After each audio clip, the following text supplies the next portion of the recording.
Good evening, everybody. Welcome to our council meeting, the first one for March after a long, hard winter.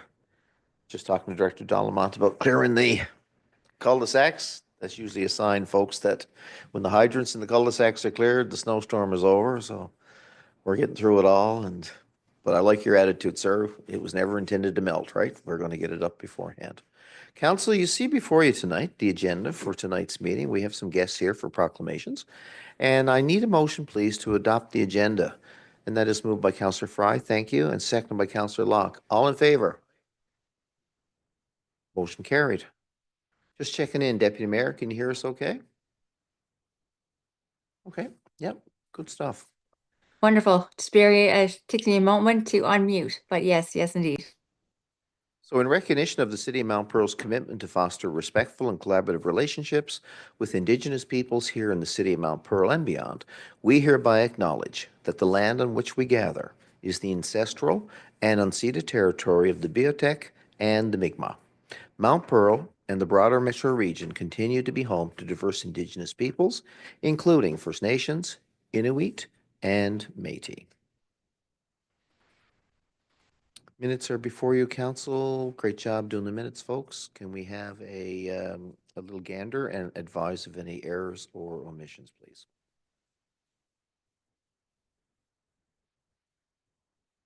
Okay, I don't see any hands up. So I'm going to call for a motion, please, to adopt the minutes from previous meeting. Thank you. Moved by Councillor Lane, second by Councillor Rice. All in favor? Those opposed? Carried. Any business arising, folks?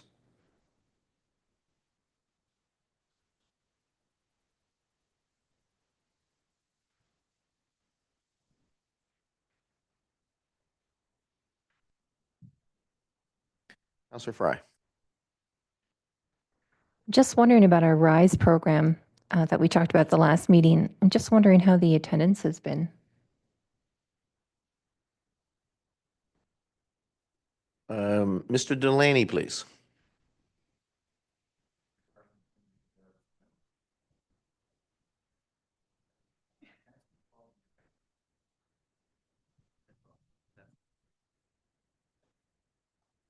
There you go. I can tell you that the women's only and the modesty swims are showing up of 15 or 20 people coming, and the pride swims are up around 40. Yeah, the participation in the care program and the time program, I can't give you exact numbers. However, they're actively participating at the facility.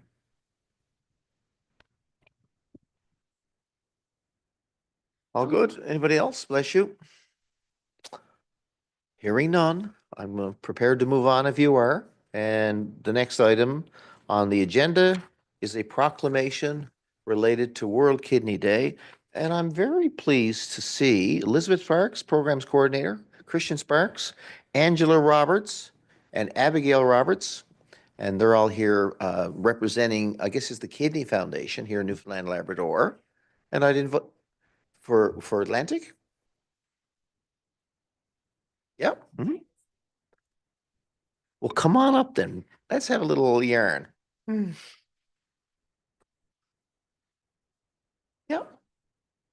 Yep. I see Abigail's dressed up. She's ready for that dance Saturday night, maybe. Over here, please, if you don't mind. Yeah, if you don't mind, that's good. Yeah.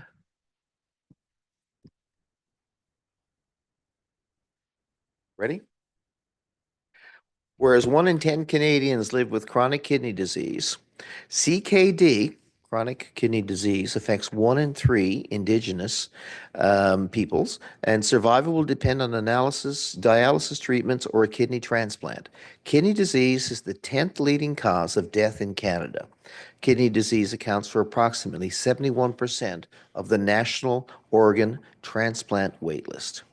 And whereas the Kidney Foundation of Canada is the only national health charity serving the needs of people living with kidney disease through funding research, educational, and emotional support programs, promoting access to high-quality health care, and actively promoting awareness of and commitment to kidney health and organ donation.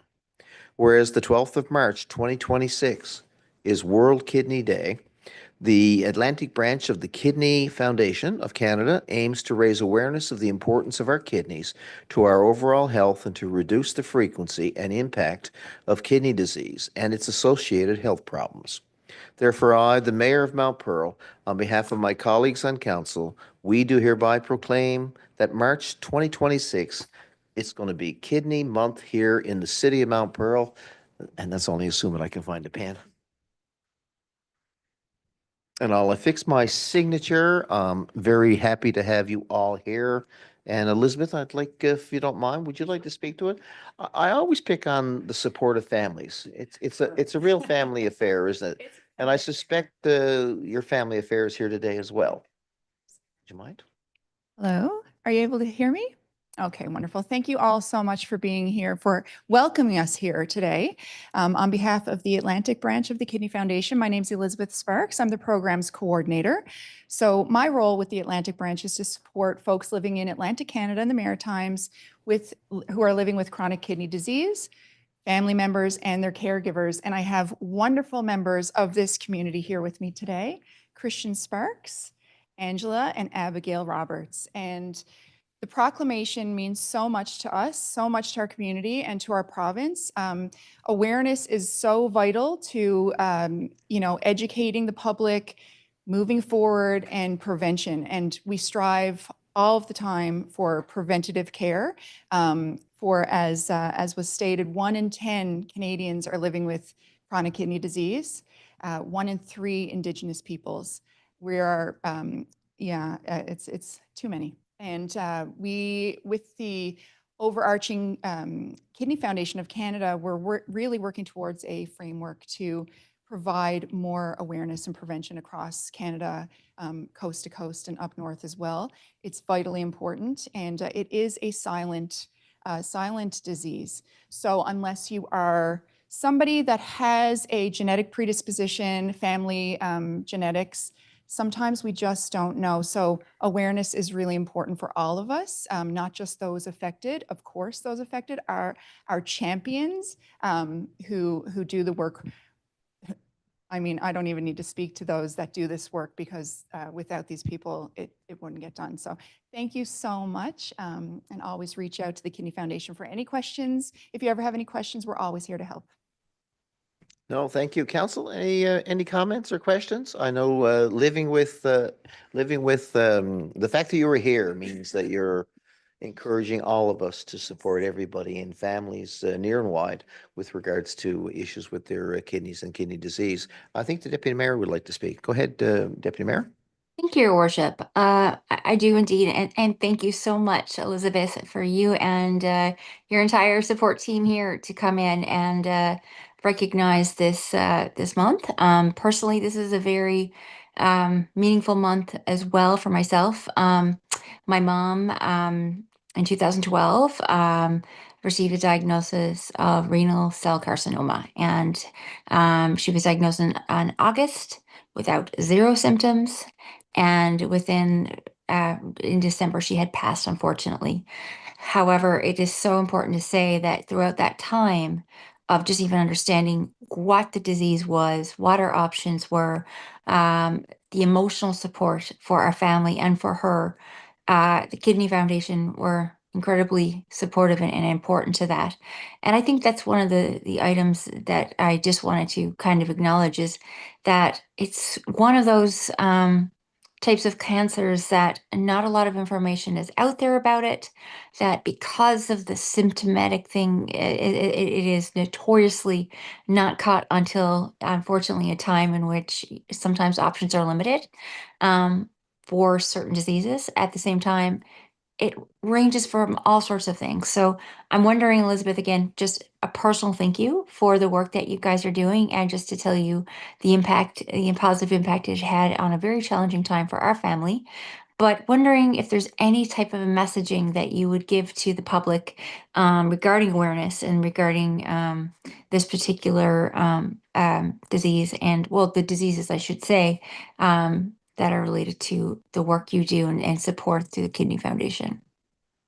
Well, thank you very much for sharing that personal story. I'm so sorry that you lost your mother, but what a courageous battle, I'm sure.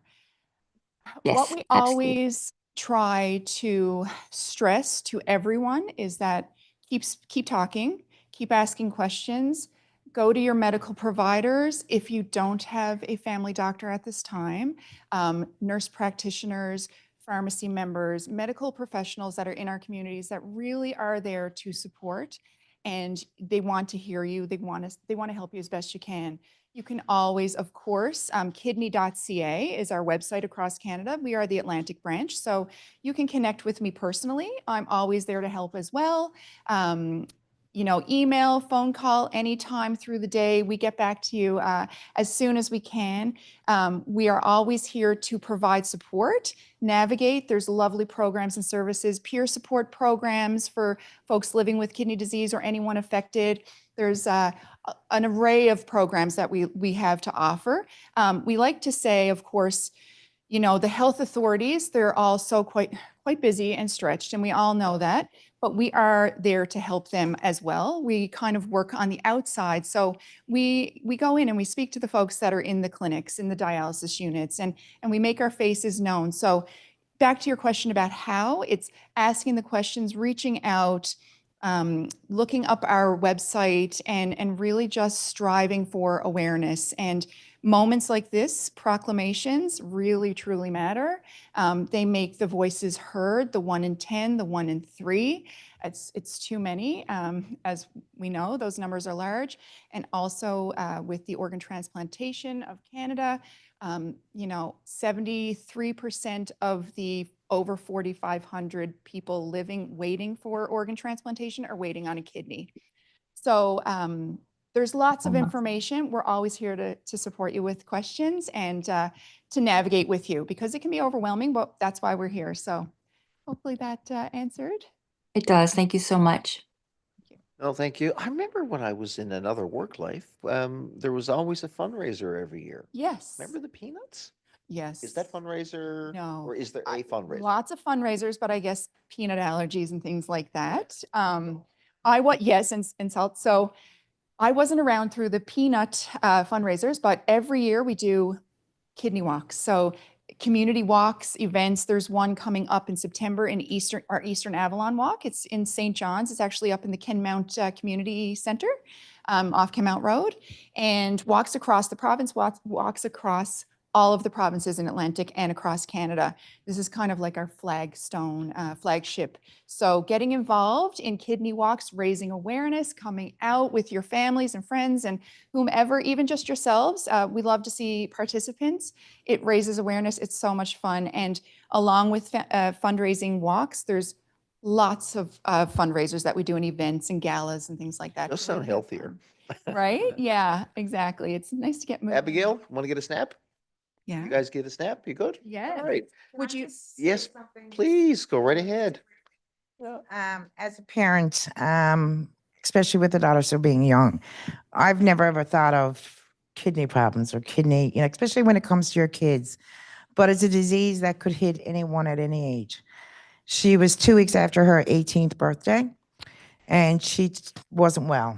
And I thought it was just the stomach bug, the flu. After about a week, it was getting worse. And when we found out, it was end-stage kidney failure. So we did dialysis for almost 2 years. And during that time, we were waiting for a kidney organ.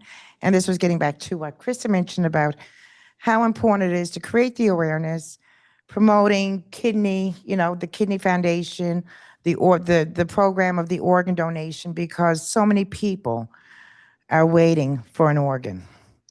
And luckily enough, she was well enough to receive an organ, and it was the best gift that she had and the best gift we ever got as a family.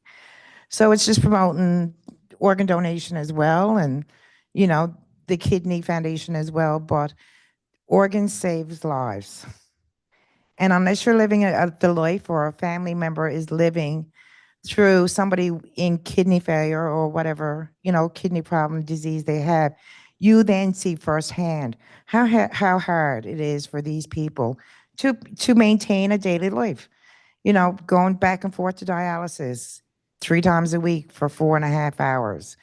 So I guess, my job as a mom is to be involved with the foundation, to advocate and to create awareness. And listen, if anything, it's just being proactive with your own health, with your family's own health.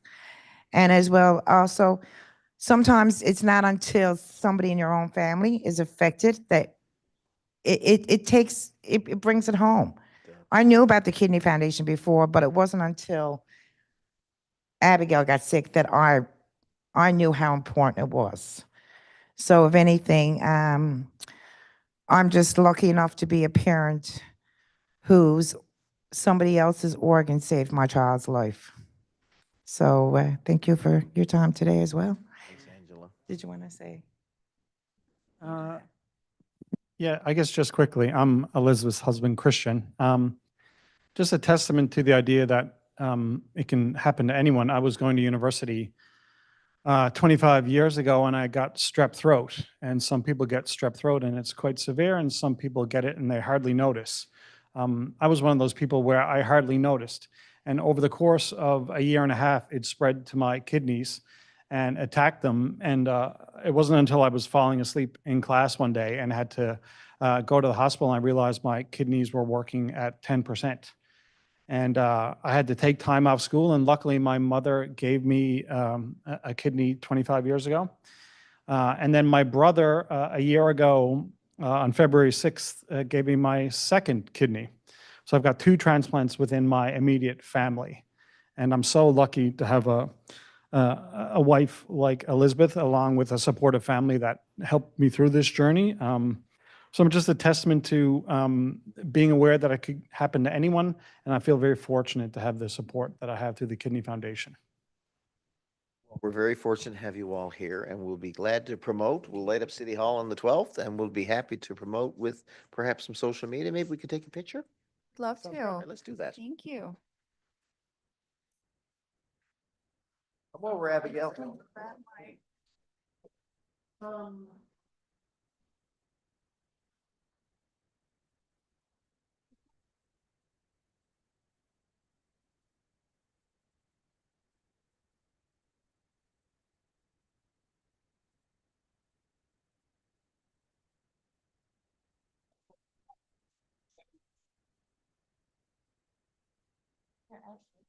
If you want to go on the other, here, move over and jump in there. Oh, right there. No, no, right there. I'll stand behind. Two in the whole way.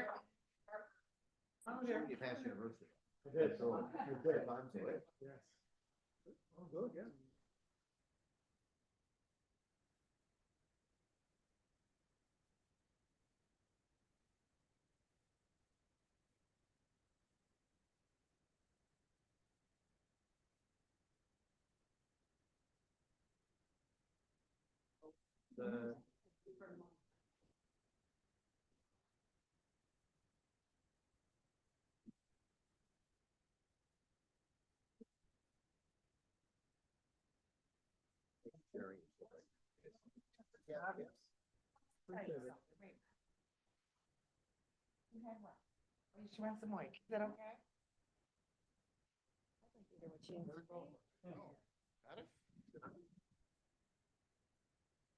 Where I had my first kidney I never had, and my my kidney, I got my new kidney, and my best buddy passed away, and I was still love him a lot, and before he goes, I was so upset with him because he's gone forever. Without me, I had my first kidney to Kristen.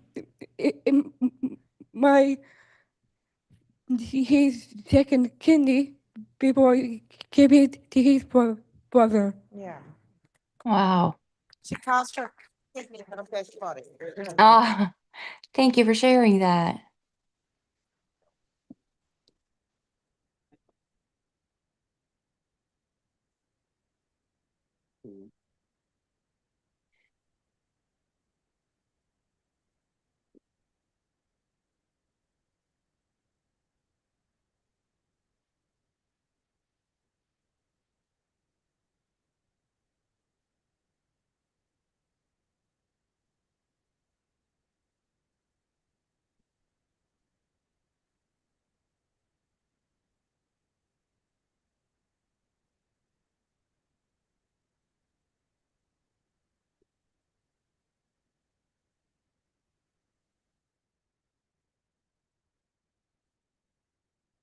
All right, the next proclamation is Easter Seals Month.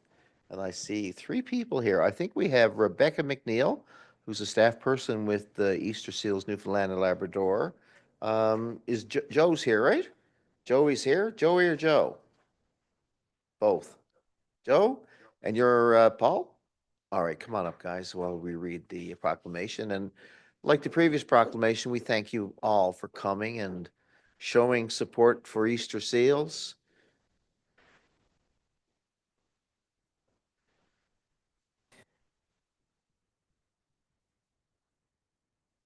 Or a little closer if you'd like. Good? Okay. So whereas more than 130,000 people, wow, of all ages in our province live with disabilities such as physical, sensory, cognitive, or other disabilities that present barriers to full participation in our society. And whereas Easter Seals Newfoundland and Labrador is a charitable organization with a vision for a community where all people with disabilities live full, healthy, and active lives. A mission to engage, inspire, and maximize opportunities for people with disabilities of all ages by providing meaningful programs and services. And whereas Easter Seals Newfoundland and Labrador's recreation programs help those with disabilities explore what they can do through independence camps, art and music therapy, and adaptive sports, promoting full, active, and healthy, socially engaged lifestyles. And whereas Easter Seals Newfoundland and Labrador offers employment and educational services to assist those with barriers to employment in successfully transitioning from home and school into adulthood and independence, with a focus on preparing for, obtaining, and maintaining gainful employment. Whereas Easter Seals Newfoundland and Labrador's I Can Too Disability Awareness Program activities foster disability awareness and sensitivity and provide tools for accessibility and inclusion. Therefore, with the support of our council here in the city of Mount Pearl, on their behalf, I, the mayor, sign this proclamation and declare the month of March 2026 to be observed throughout the city of Mount Pearl as Easter Seals Month. And we call upon all citizens in our community and beyond to support this worthwhile charitable organization and the people of all ages and disabilities it serves. Now, Council, I'm going to put the ball in your court first. Would anybody have any comments or questions? Councillor Lane, thank you. First of all, I just wanted to thank you all for being here because as an IRT teacher, I've seen the direct impact that the Easter Seals has had on many individuals. And secondly, I just wanted to acknowledge the amazing young man who's with us, Joe the Man Philpott. Joe is just, he's amazing. He plays bocce ball, and he's after traveling to many places around the world with, of course, his father, who's his travel buddy and biggest supporter. And you should see him play. It is so impressive. Last year, I taught at O'Donnell, and we were actually watching Joe compete on our screens all over the school, and it was really awesome. And I mean, on top of that, Joe's graduating this year. And when I tell you that he is going places academically, he's doing amazing. And Joe, it's so great to see you here. And thanks to Easter Seals for continuing to support people in our community and the work that you do, because your advocacy, your support, and your encouragement makes a huge impact. So thank you guys for being here. It's great to have you come by. It's almost like we're celebrating what Easter Seals does, but I know it's a lot of hard work, needs a lot of support from families, staff people like Rebecca here. But I want you to know, whether it's Easter Seals or through Special Olympics, we're here where we can to support through programs, moral support, fundraising. And yeah, if you want to take them on a walk, this crowd here would love to participate. So whatever you got in mind, keep us in touch. So even though March is Easter Seals Month, I think all year round, it's a pleasure to work with you, and we thank you for all you do in our community. Anybody else before we do a picture? You go with that, Rebecca? Okay, all right. Time for snap. We have an audience, look. Sure, man.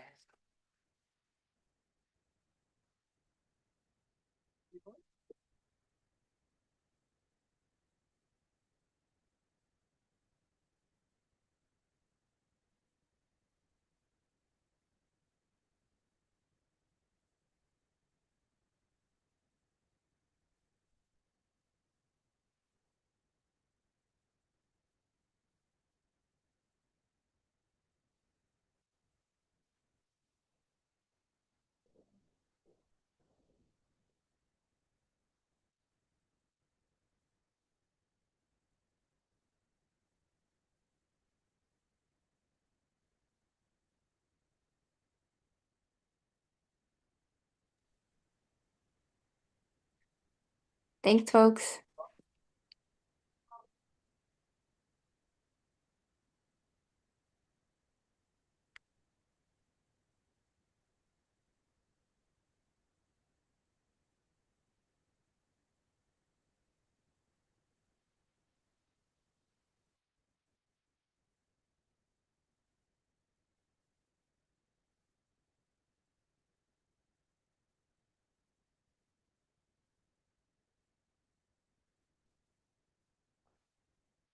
It's really heartwarming, and personal when family comes. But speaking of family, our other family works here at the City of Mount Pearl with this council, and we get gracious support from our staff as well as our community.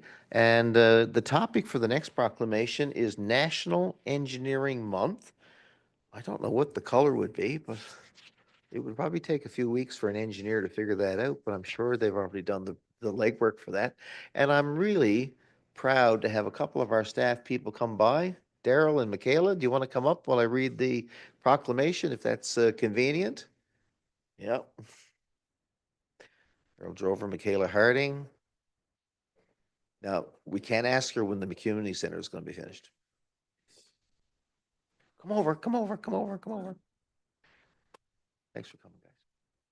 National Engineering Month is celebrated every March across Canada as a time to recognize the vital contributions that engineers make to our communities, our economy, and our quality of life.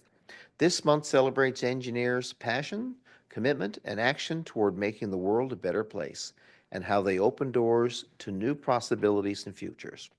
Whereas engineers play a foundational role, that's a good pun, in designing, building, and maintaining the infrastructure, technologies, and systems that support modern society, from clean water and reliable energy to transportation networks and environmental sustainability. Whereas the engineering profession upholds principles of safety, integrity, creativity, and problem solving, and is guided by a commitment to protect the public and serve the greater good. And whereas National Engineering Month encourages Canadians of all ages to explore the world of engineering, to celebrate the achievements of engineers, and to inspire the next generation of innovators, thinkers, and builders. Therefore, I, the Mayor, on behalf of my colleagues on Council, we do hereby proclaim March 1st to the 31st, as opposed to March of 2026, as National Engineering Month here in the City of Mount Pearl. And I'm going to sign that today. And Daryl, Michaela, we often think of engineers as building. That comment I made about the foundational role is really important. But I've been up to the glacier and I've been up to the Summit Center and seen all them pipes. And making systems like that work, maintaining them to achieve optimal performance and achieve their goals is another big part of what engineers do. And it's not just about building things. There's an amazing amount, as council would appreciate and staff, there's an amazing amount of infrastructure in this city that our residents never see. And although we sit here and take credit quite often for all the good optical things that happen in our city, I want you to know there is gratitude around this table for all the work that you do in making sure not only is our city well built, but that our city operates very functionally and effectively from time to time. So to you and your colleagues in engineering, to Director Batt, we want to congratulate you and thank you for coming. I'm going to get CAO Ryder to speak, but I'd just like to have a round of applause for a second.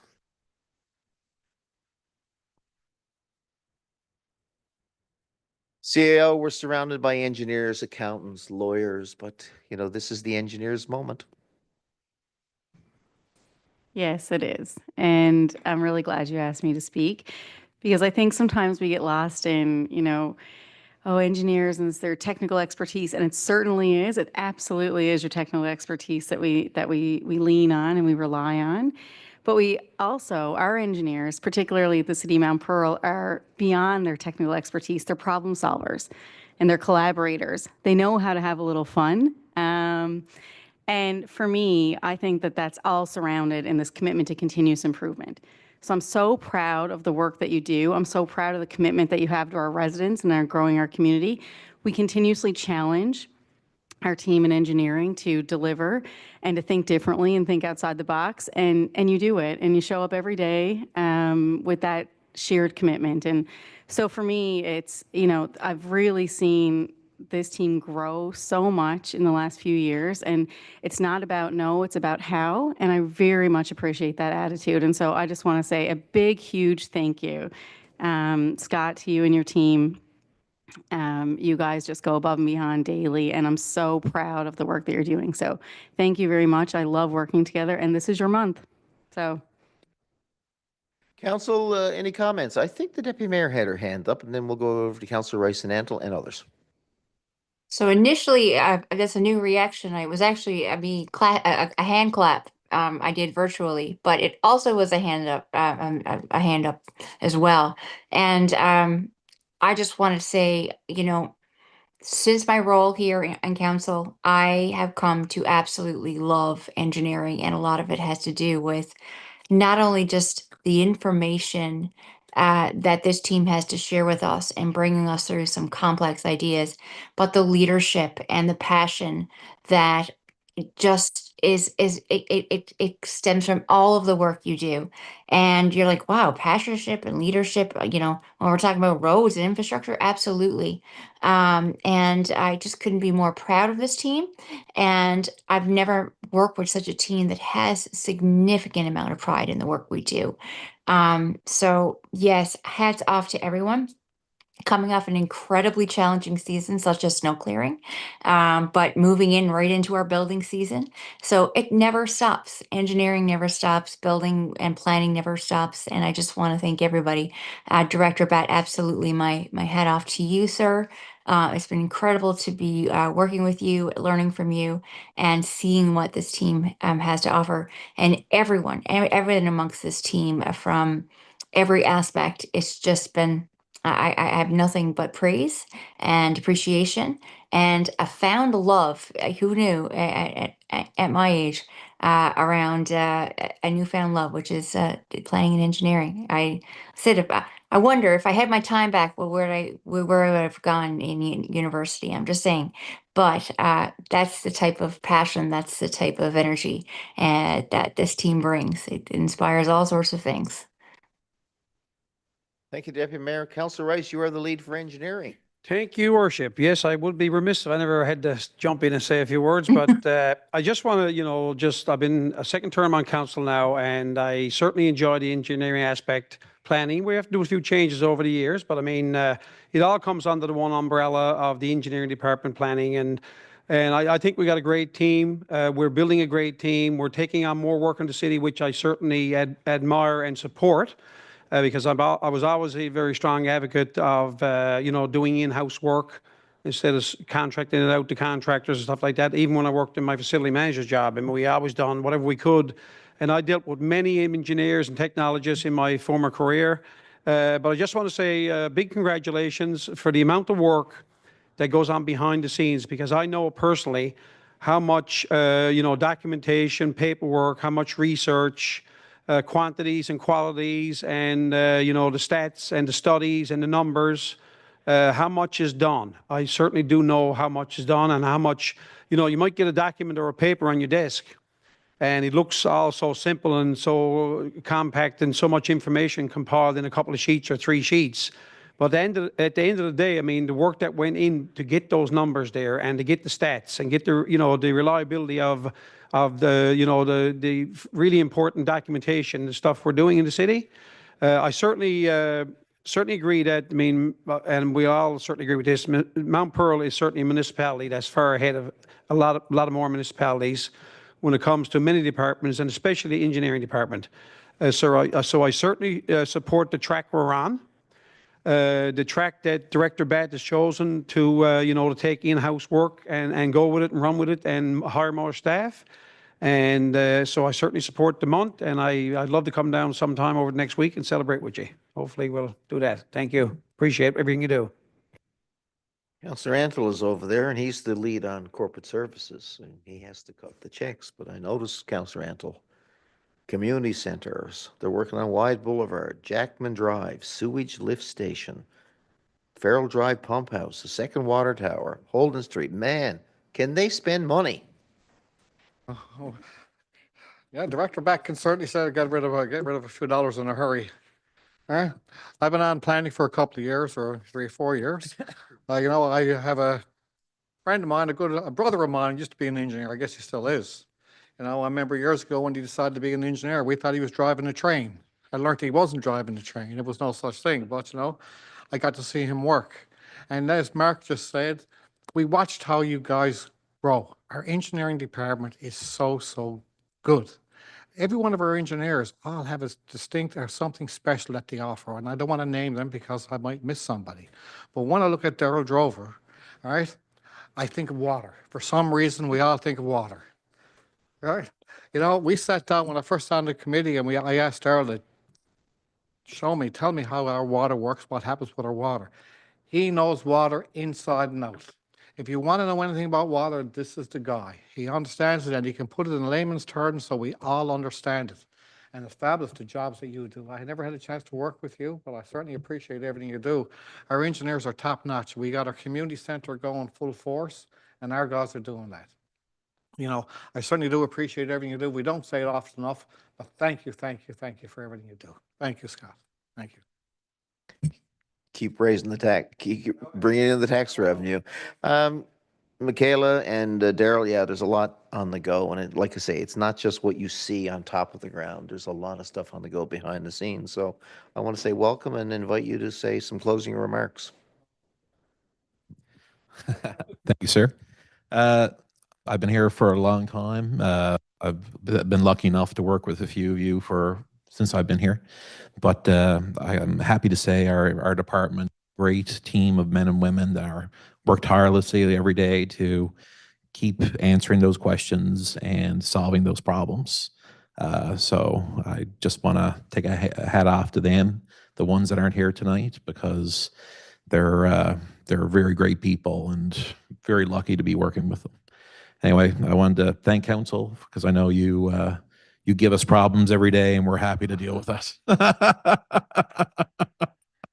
So anyway, sir, I'm very happy to have a month. So it's, you know, there you go.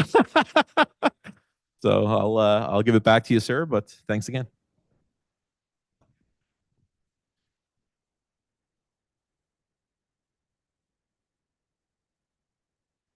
Thank you very much. And the way to get out of an engineer a short report is to give him the microphone. I sense, right? You know, because I agree with Councillor Randall. I've seen Mr. Drover's work as it relates to regional water, and I've seen Michaela's work with the new community center and other projects, and a lot of time and effort goes into that. Will you join us for a picture so we can promote it as well on social media?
So we celebrate our staff and all the things that we as city leaders, community leaders have to accomplish daily, weekly, monthly. So, you know, that's a great, I think, a great way to recognize one aspect of the organization. But I want to just bring your attention, council, to a letter from the Mount Pearl Lions Club. and it speaks to the snow clearing. So it's Public Works time. And it speaks to the snow clearing that we've done recently with 2 major storms that hit back to back really close. And I just want to say, if you read the letter to you, Director Dalamont, and your staff, again, you know, our congratulations in getting through it. And I'm glad to see people like the Lions Club, who are very involved and integrated within our community, that care as much about our community as anybody, that those members took the time to send that letter. And that letter is really for, you know, the good staff that we have, not just in Public Works, but also the support that they get from municipal enforcement and all of the rest. So, you know, on behalf of the city, that's been tabled. And Director Dalamont, any response? Sure. So, you know, it's great to see such recognition again. To your point, that the Lions Club to take the time and effort to create that letter means a lot to my staff and me personally. We take a lot of pride in what we do, and when we see the results of this, it really makes up for all the late nights and early mornings and you know, tired evenings. But very much appreciative. We appreciate all the work that's getting done here in the city, and winter's not over, so I'm sure you'd be the first one to say that we are prepared, like usual, for the next storm. I'm going to turn now, folks, to the Corporate Services Report. Council lead is Councillor Antle. Thank you, Your Worship. And now we have to pay some bills, which is always a good thing. We have invoice for approval from March the 10th, 2026. You see them in the kit totaling $391,568.31. There's a few there that you might kind of are interested in. There's 2 to number 1 and number 3 for Canadian AV for $38,336 and Fireside Catering for $30,582.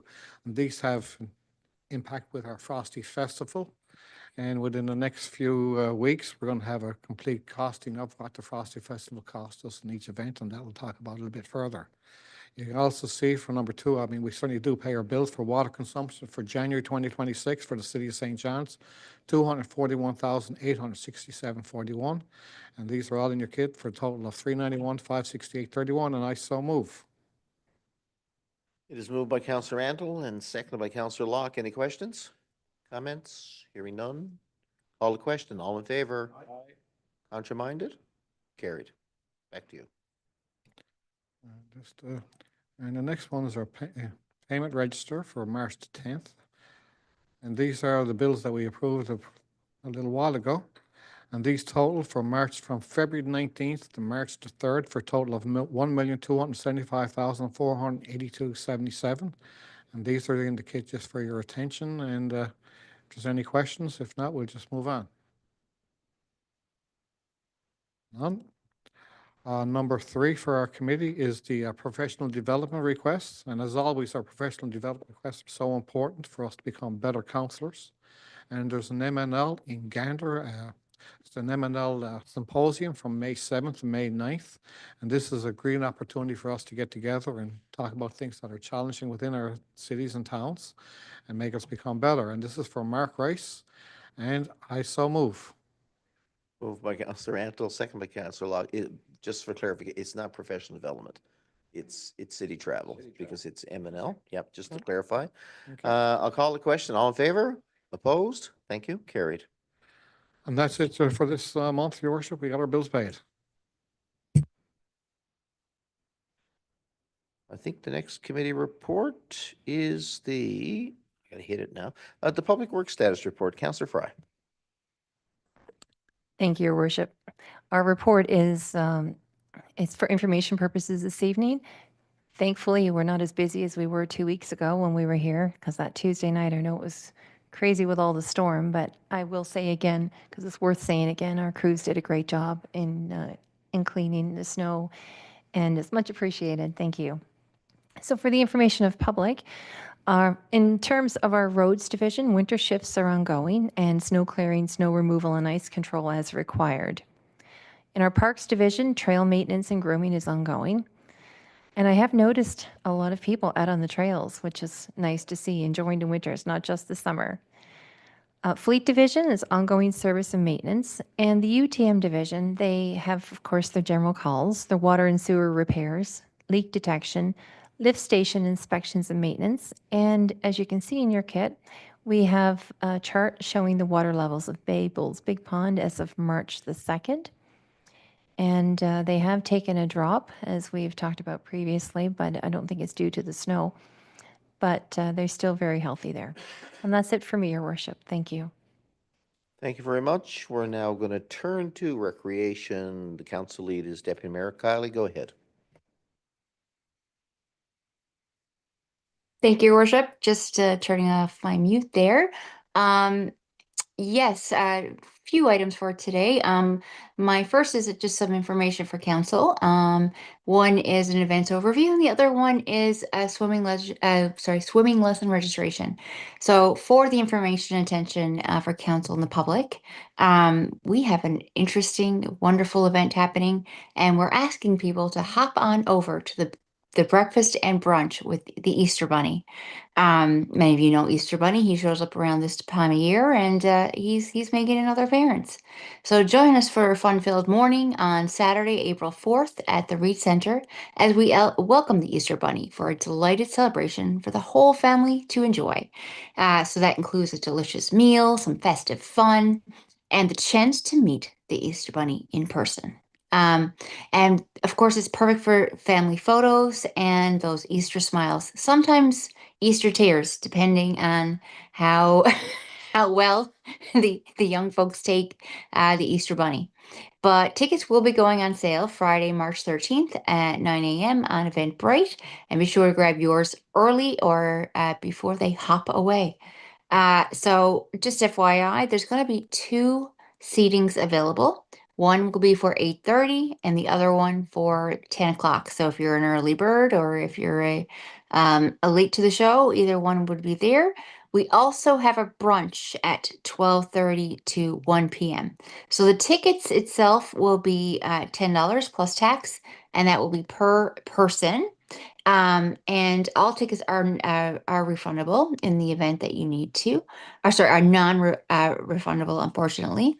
So tickets include both your seat and the meal at the event, and children 2 and under are free. So that, and of course, the meal would not be included for there. So that is all about the Easter Bunny and his coming and goings for this season. And the second is the 2026 Best in Mount Pearl Awards, which will be held Thursday, April 23rd. And that will align with the National Volunteer Week celebrations across the country. And I couldn't think of a better 2 types of activities to align. These awards help highlight and celebrate all the amazing individuals and organizations and initiatives that continue to make our community so great. So nominations, and just get your pen and paper. Remember this, if you have anyone in mind that you know you want to thank or think would be someone who we really want to acknowledge, Friday, March 13th, and they will close Friday, April 3rd. So to ensure your submission is included, please complete the application by this date, and the city will not accept applications after this date. So again, if you've got someone in mind right now, do it tonight, get her done. And I think it would be a great opportunity to acknowledge the support and the work that the particular individual is doing. So I believe that's all the information there. And finally, our upcoming registration dates for this spring's swimming lessons. So the spring swimming lessons have been set and noted as follows. Monday, March 23rd at 5 p.m. will be online registration for Mount Pearl residents, and Wednesday, March 25th at 5 p.m. for general online registration. So the swimming lessons will run from April 7th to June 13th. It's so wonderful when we're thinking about swimming and all of the other kind of warm weather activities. All details are noted, of course, on the city's website, and proof of residency is required prior to the registration date. So in addition to our Easter Bunny and our awards, it's going to be a wonderful spring session, and of course, our swimming lessons. So that is one of our key items. The second for us is, mind you, I'm just going right into our next item, is the second and last one, which is a details for the milestone event funding. And just bear with me as I open up that file. It's rolling. One more moment. Okay. So milestone funding, of course, something that we have available at the city, has come in, and we have a decision note for the Mount Pearl Dogs Rugby uh, football 50th anniversary. Wow, 50 years. So be it resolved that the required funding of $10,000 through the milestone event funding program be released to Mount Pearl Dogs Rugby Football Club once all receipts have been submitted for their 50th anniversary celebration taking place July 1st to the 4th, 2026. So, of course, the football club has been an active and longstanding contributor to the sport development and community engagement and recreation within the city of Mount Pearl for quite some time. And milestone funding application received provided the planned events and the breakdown of the requested support for the weekend of July 1st and 14th. And the anniversary celebrations will bring together current players, alumni, residents, and visiting participants, generating a positive community impact to align with the city's objectives for supporting key milestone events. So this is going to be a wonderful event, and congratulations to the group and all the many individuals who will be partaking. So in relation to the motion, the committee recommends approval to provide the Mount Pearl Dogs Rugby Football Club with written confirmation of requested 10,000 for the 50th year celebration events from July 1st to the 4th, 2026. Furthermore, it is recommended that the funds approved by council, $10,000, be released once all receipts have been submitted, ensuring the cost of the events events are or exceed the requested amount. And I so move. Your worship, I'm assuming that it's okay to say the committee recommends, or did I get? There is That's no yeah. committee. So I recommend, I believe. Would that be more in line with what should be written there? Councillor Lane is the seconder, and she just seconded it. Thank you. Wonderful. And you. that is all for me, your worship. Thank you. Okay, well, let's get the vote first, I guess, to Oh, adopt. yes. No, I'll call Yes. the question. All in favor? Contrary-minded? That's carried. Thank you, Deputy Mayor. Thank And now you. we move from dogs and rabbits over to community safety. Thank you, Your Worship. The first item is the accessibility plan update. Since adopting our accessibility plan, we have made strong progress across several key areas.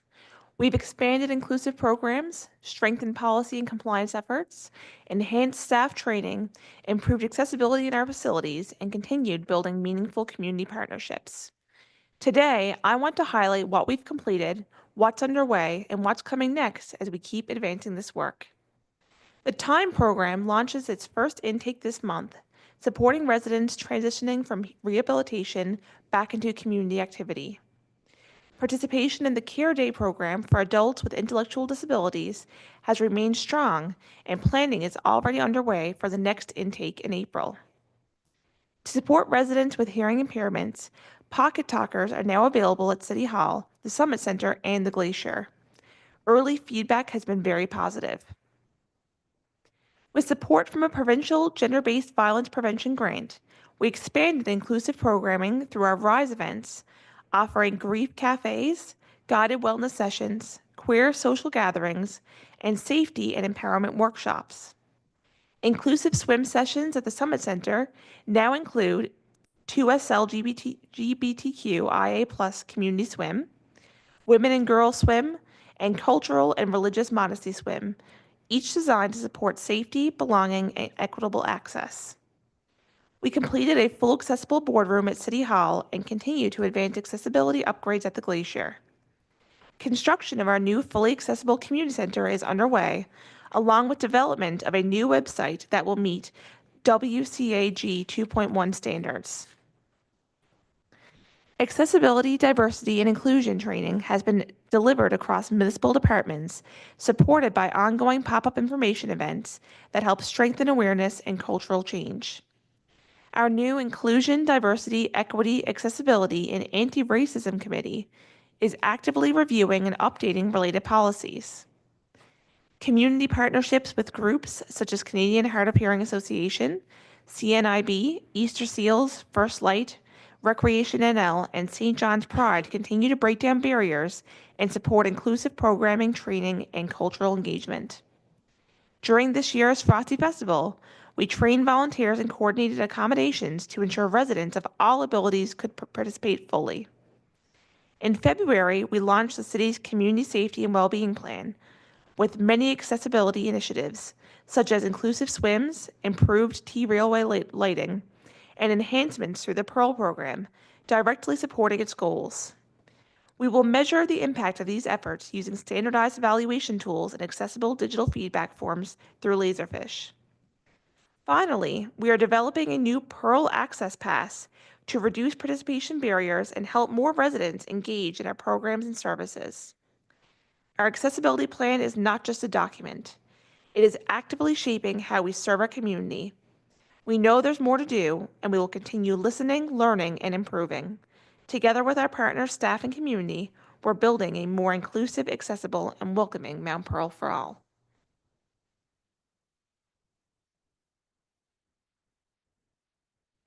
This is an initiative that I'm very proud of, and I know as a city that we've worked really hard on. I didn't know if anyone else on council had any comments that they wanted to make. Council? Hearing none, thank you very much. Well delivered. Over to engineering, Councillor Rice. One more item. Oh, go ahead. My apologies.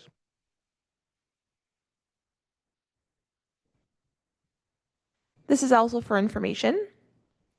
The city collaborated with professionals from police and enforcement services, social work educators, and youth serving organizations to participate in violent threat risk assessment training sessions, which was held on March 4th and 5th.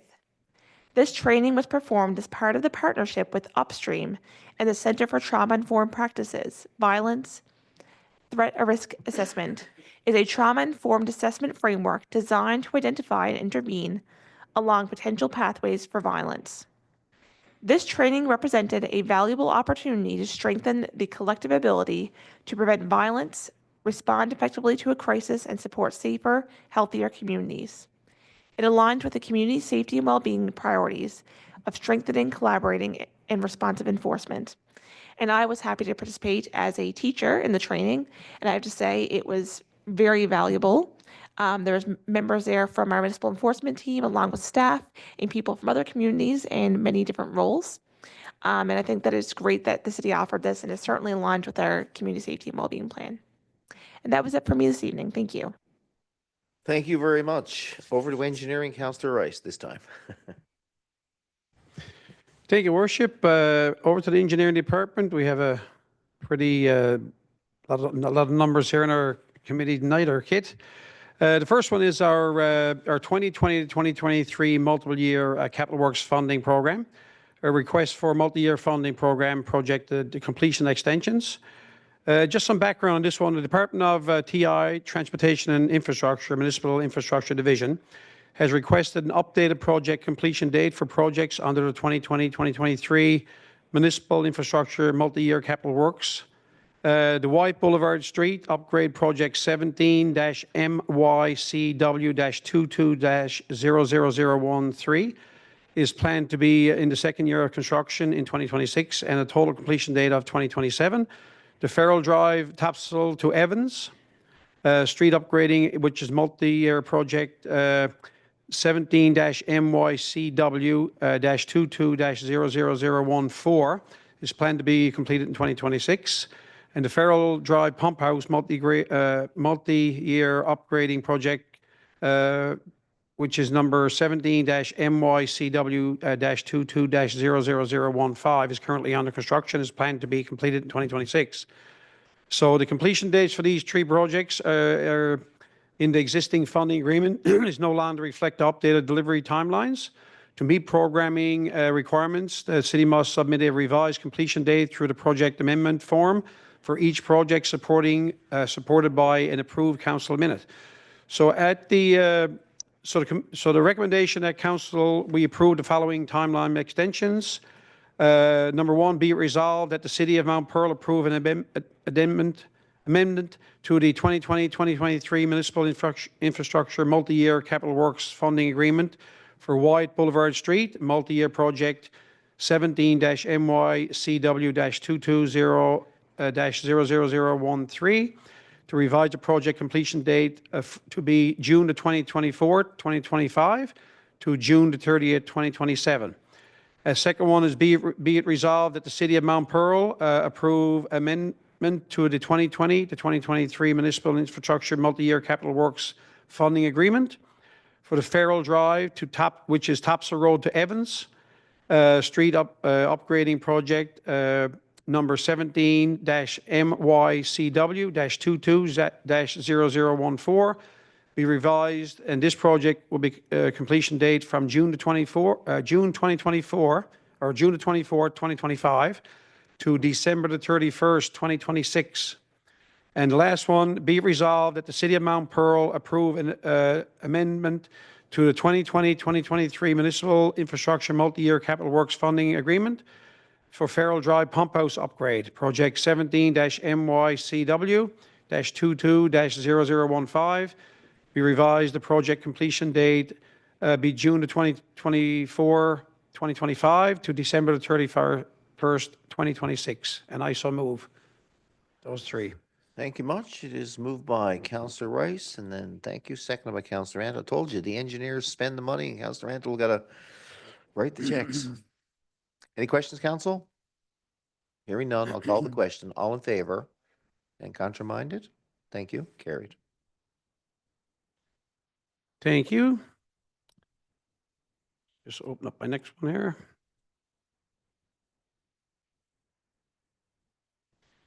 Okay, so our next one is our floor mat and then exchange service, TP-22-001. So just a little bit of background on this one as well. There now. So the current contract with this company, with the council, I'll just read the first part there. Authorizes an extension of contract TP-22-001 as the current contract expires March 31st, and the renewal option must be formally approved before the end of the term.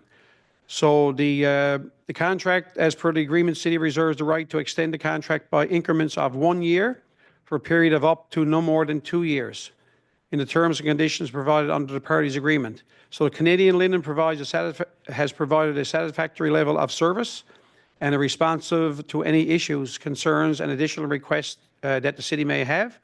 Their performance and responsiveness warrants a contract extension for an additional year. So recommendation for the contract for floor mat supply and exchange service, TP-22-001, with Canadian Linen and Uniform Service Company be extended for 1 year for a period of April the 1st, 2026 until March the 31st, 2027 for the bid amount of $18,941.74, HST included, and I so move. It is moved by Councillor Rice, seconded by Councillor Antle again. Any questions, comments? I'll call the question. All in favor? And those opposed? Carried. Thank you. Thank you. Our next one in our kit is our White Boulevard upgrade. This is the transmission main change order. So we're doing a change order number 1. The transmission, I'll just give you a bit of background, this one, regarding why it's coming forward. So the transmission main portion of White Boulevard upgrade projects was awarded to Eric Taylor Limited. So an increase in scope to improve construction scheduling and overall efficiency between the project and the water tower project. So during the construction of the White Boulevard upgrade, when we opened up the intersection of Taverner Place to install a temporary wire line, this presented an opportunity to install the permanent 350 millimeter transmission water main and related infrastructure. Work originally planned under the Tower Road project upgrade. So to avoid a second excavation, reduce disruption to residents and businesses in that area, and to eliminate the need for a separate contractor mobilization under the water tower project, the road project. Also improved constructability and modified a future tie-in. So we're talking about tying in a line there right now. And the distribution system supported a more efficient 2026 construction schedule as advised by CBCL Limited. So right now we're going to go ahead and tie that line in now. and not going to go back in probably in the next year to rip up the road again. So right now, we're going to recommend that council approve the change order number 1 in the amount of $112,240.35, HST included, payable to Eric Taylor Limited for the White Boulevard upgrade project, covering the supply and install of a 350 millimeter diameter water main valve and valves and abruptness to connect the transmission and distribute mains at Taverner Place and White Boulevard. And I so move. Moved again by Councillor Rice and seconded by Councillor Mantle. Questions? Seems prudent. Makes a lot of sense. Okay. No questions. I'll call the motion. All in favor? Contrary-minded? That's carried. Thank you. Thank you. We have our Capital Works update here now. I'm just going to read into this, and then we got 2 more items. So for the information and attention and consideration of council and the public, Farrell Drive Pump House upgrade, construction is ongoing on this project, 16% complete. Our 2025 concrete works construction is 90% complete. Work to resume in the spring of 2026. Our White Boulevard upgrades, construction is 60% complete. Work to resume in the spring of 2026. Our sewage lift station at Mount Carson Avenue, construction ongoing, about 90% complete. Jackman Drive upgrade constructions to begin in the spring of 2026. Our water tower access road construction to resume the first quarter of 2026, weather permitting. Our water storage tank design build and construction to start in March of 2026, weather permitting. Our Glencoe culvert replacement, the construction on this one is 95% complete. Final tidy up will be in the spring of 2026, depending on the weather. Our T-Rail crossing right now is at 50% complete. Completion expected in the spring of 2026, weather dependent also.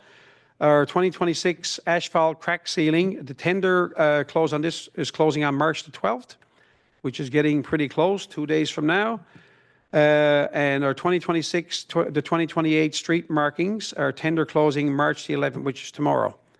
That is on that it for our report on that one. There's no questions. I'll just read on, go into the next one. So under our building permit and our occupancy permit listing, we already give approval for Director Batt to approve those before coming to council. So this one is just for information purposes only. In our kit, you will see our building permit listing from February the 1st to February the 28th, 2026. I won't read them all out, but you see those there in your kit. And our next one is our occupancy permit listing. This one runs from, get the dates up here now, runs from February the 2nd to February the 27th, 2026. And we have 2 there in that one as well. And that's our occupancy permit listing. And that's it for our report, but I got one other item I want to bring forward as well. No, it's not on the agenda, but it's got to do with engineering, if you don't mind me. I had a chat with Director Batt there, and instead of doing it on roundtable, I just want to do it now so we can have it done. It's for information only, isn't it? Yes. Not a decision. No, it's Okay. information only. Yeah, good. You guys good? So I just wanted to make a comment, and we've all waited so long. Commonwealth Avenue with Bella Aligned. We've had this disruption on Commonwealth Avenue since the middle of November. We didn't know at the time, but we got back to Bella Aligned, and we were waiting for them to get back to us with the inspection and approval on to open the road back up.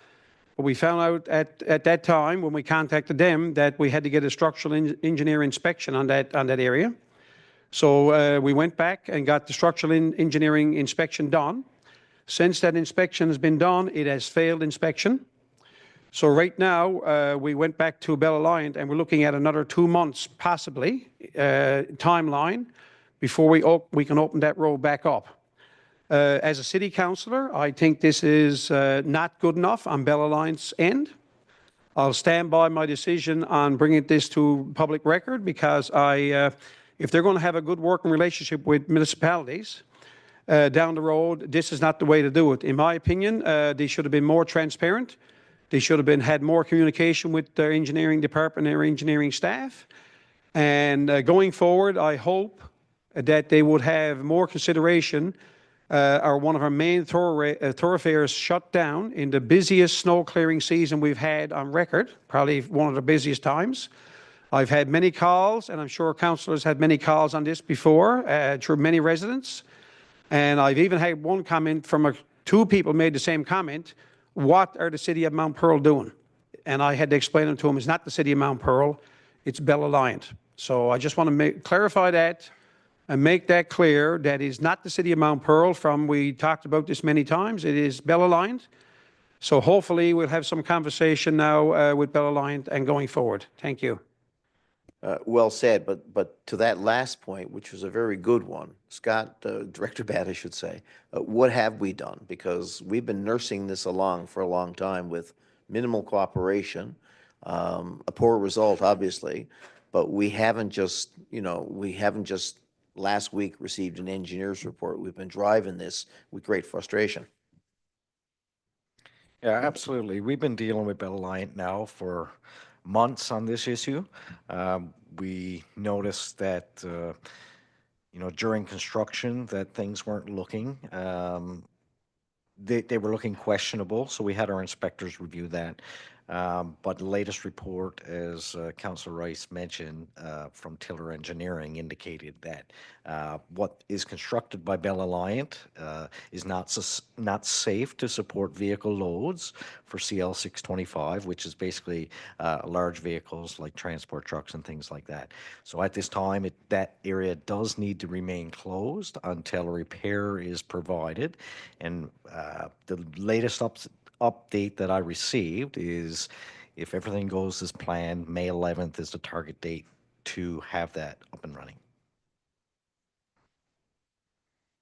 Thank you both very much. Any questions or comments? Hearing none.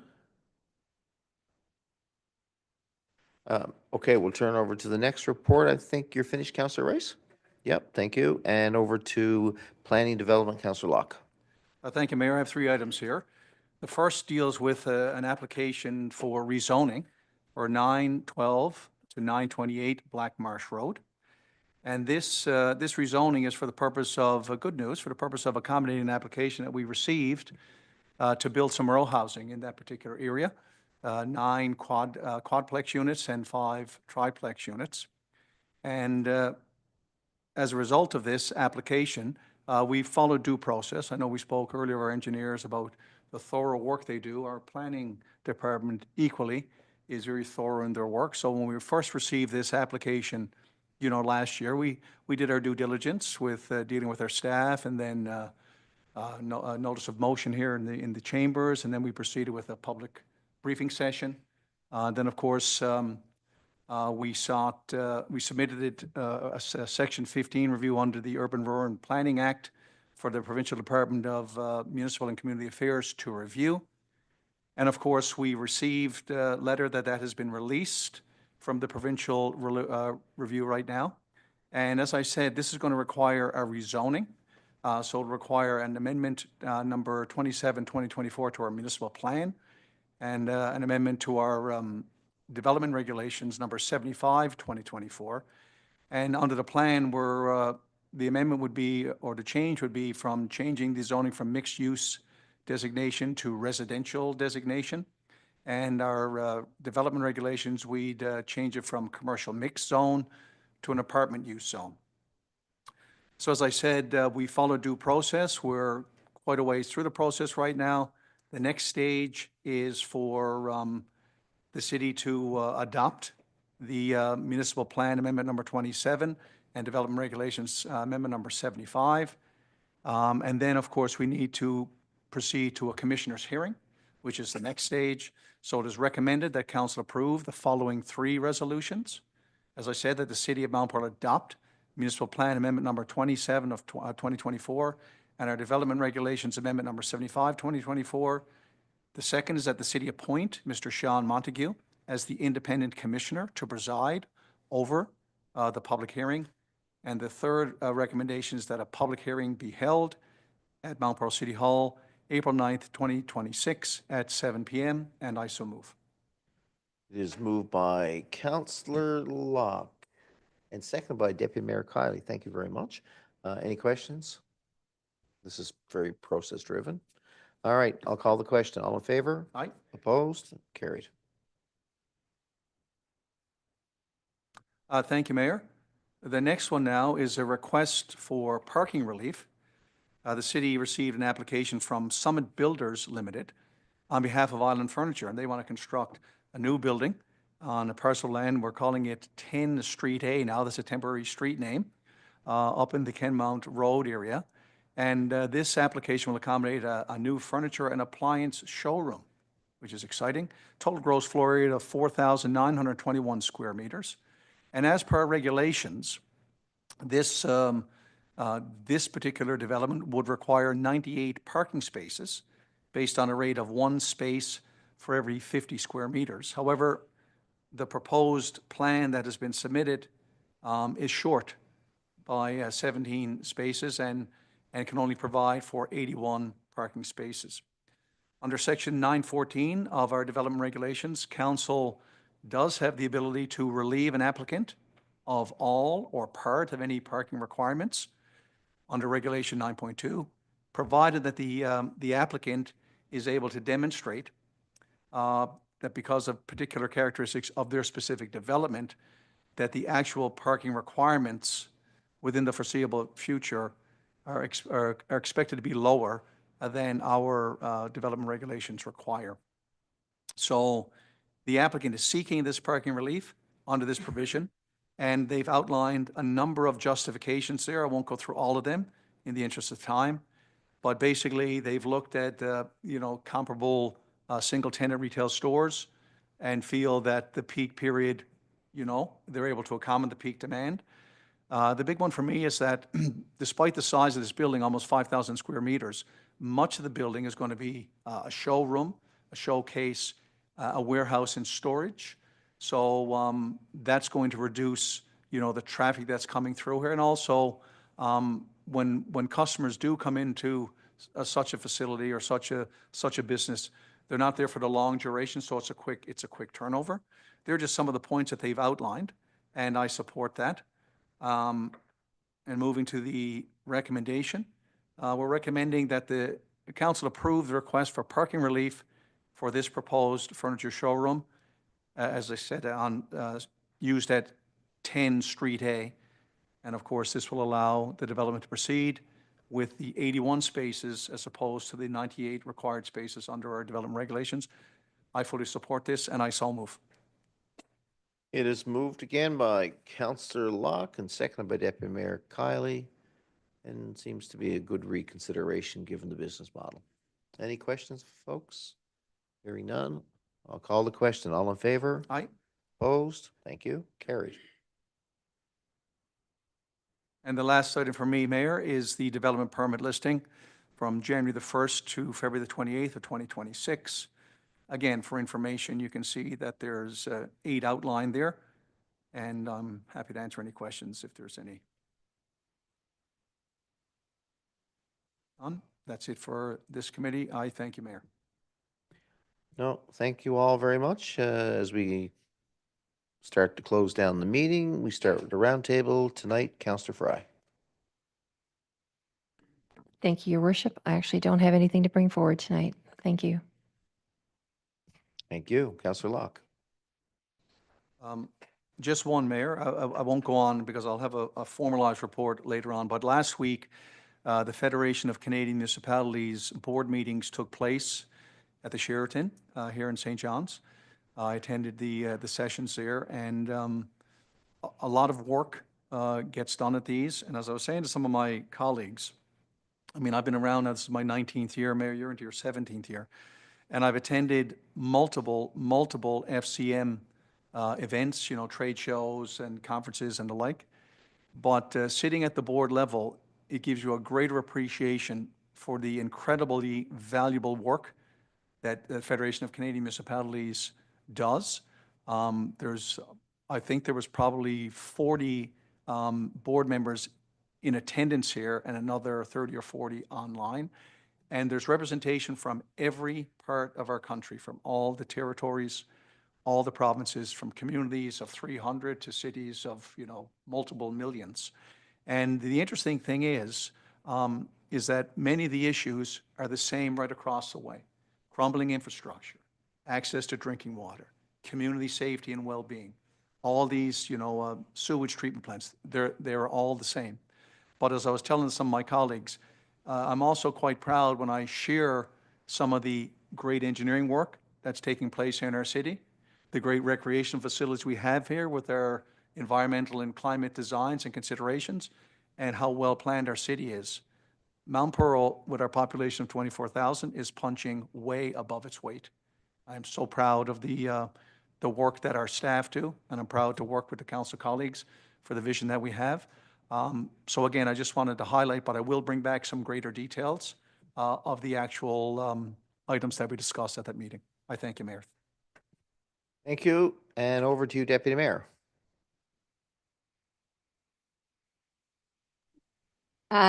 Thank you, Your Worship. I have no items for tonight either. Thank you very much. Saving them all up for you, Councillor Antle. And I will take the lead from Councillor Fry and Deputy Mayor. I have nothing to report either, Your Worship. Thank you very much. Councillor Rice, boy, you're accumulating a bit of time here, sir. So I get all of them. I get two of each. So no, just a couple for me. Couple of short ones. Oh yeah, couple of short ones. The Mount Pearl Men's Rec Hockey League asked me to pass along this information here tonight. 50th anniversary is taking place on the 28th of March. Reed Centre is already booked out. Invitations are already gone out to former players and players that are in the league now, and formal invitations will be going to dignitaries, I guess, in the community who will be getting an invite to that as well. Planning is pretty well complete, so looking forward to it. 50 years, long time, and but it's a great organization, and it's a great for men's, I guess, mental health to get out for a game of ice hockey and camaraderie and friendship, stuff like that. So certainly support what they're doing. The second one is I just want to do a brief comment on our snow clearing and our resident communication this past couple of weeks. I know that I certainly support what Director Dalamont and his staff are doing, the process, and the process that they've taken regarding snow clearing and their process, I guess, of removing snow from cul-de-sacs and main streets, and they have a process. And I know I've had a few calls from a few residents, and I had a couple of nasty comments come from a couple of residents actually. And I certainly went back and I certainly told them that I certainly support what Public Works are doing and the process they're doing. And I said, you got to realize now we got all this equipment that we got hydraulic hoses and we got parts on plows and we got, I said, there's no trouble. I said, for somebody to be up in the shop in the middle of the night welding a part back on a plow or fixing a hydraulic hose or getting staff. I said, staff are working maximum hours, and we'll get to your area or street when we can. But sometimes the residents don't think that's good enough. And I said, just because a superintendent or a person that came down and told you that they're going to be here in the next couple of days, that don't mean that they're going to be here, because anything could come up. And so I had a very frank and good conversation with one resident, and he he did send a couple of emails that weren't that nice. And I said, they're doing their best. So I certainly support what the director is doing and the process that the city is doing on snow clearing. Thank you. Thank you very much. Over to you, Councillor Lane. I actually have nothing this evening either. Thank you. I suspect a bit of proclamation fatigue, perhaps, but they were great proclamations, I have to say. They were lengthy. Plus, we got a lot of business done here tonight, a lot of approvals, and we move forward with our city. But the time has come to end the meeting, and I'm going to call for a motion. And I think I got Councillor Antle, seconded by the Deputy Mayor. We are adjourned. Thank you.